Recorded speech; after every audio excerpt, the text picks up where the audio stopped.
Nagpalipad ng drone na may kamera ang militar para live na mamonitor ang operasyon nito laban sa isang leader ng New People's Army na nagtatago umano sa isang barangay sa San Pedro, Laguna.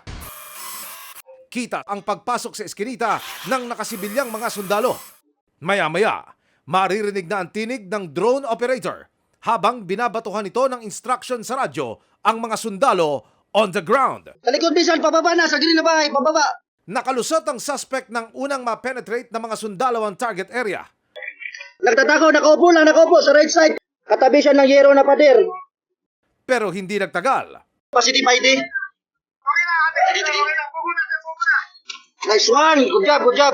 Snappy, master, snappy. Nadakip din ng militar, si Kabem.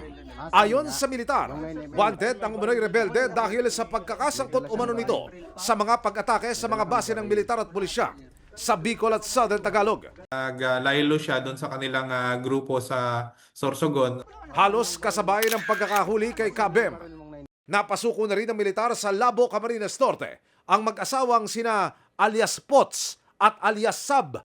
Commanding officer umano ng Kilusan si alias Pots na responsable umano sa mga combat operation, habang ang misis na si Sab, propagandista umano ng pangkat at recruiter ng mga nais na sumapi sa Kilusan.